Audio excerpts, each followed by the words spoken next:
Наследивме држава со нарушени институции, со систем кој одамна престанал да им служи на граѓаните. Но тоа не е Македонија која ќе ја прифатиме. Ова е почеток на една нова татковина, во која ќе сакаме да живееме. Во изминатата година работевме на враќање на довербата во институциите. Почнавме да градиме држава каде што граѓанинот ќе биде слушнат и почитуван. Истакна вчера од Струмица премиерот и лидерот на ВМРО ДПМН. На трибината доаѓа времето на Македонија ги градиме темелите на промените.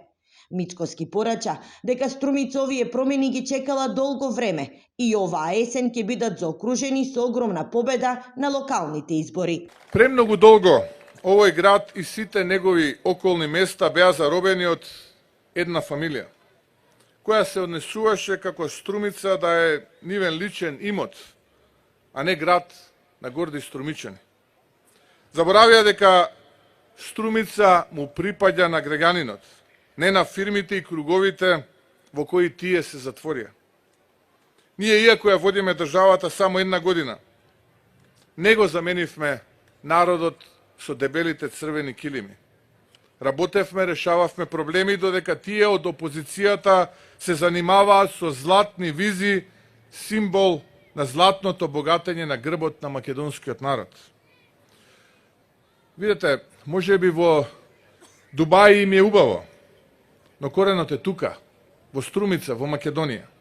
Македонија и Струмица се и македонските земјоделци. За помалку од една година се исплатени повеќе од 9 милиарди денари субвенции. Во првиот квартал има раст на извозот од 5%.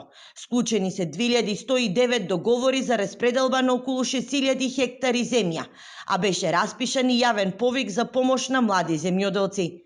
На трибината говореше и министерот за земјоделство Цветан Трипуновски, кој ја промовираше кампањата за купување на македонски земјоделски производи македонско најдобро. Она што е суштината, сршта на оваа кампања да ја подкренеме свеста кај македонскиот потрошувач дека со купувањето на македонските земјоделски производи и преработки од истите, при самото купување помагаме пред се на оној кој што го произведува тој производ, тоа е оној почитуван, респектиран земјоделец кој што упорно работи на надвор на полињата за да произведе и да имаме доволно количина храна. При самото купување на било кој земјоделски производ ја помагаме и домашната економија. На вчерашната трибина говореа и директорот на платежната агенција како и директорот на државниот пазарен инспекторат, кој истакна дека од 1 ноември 2024 до 1 јули 2025 извршени се над 18.000 надзори по правни субјекти, изречени се над 4500 мерки.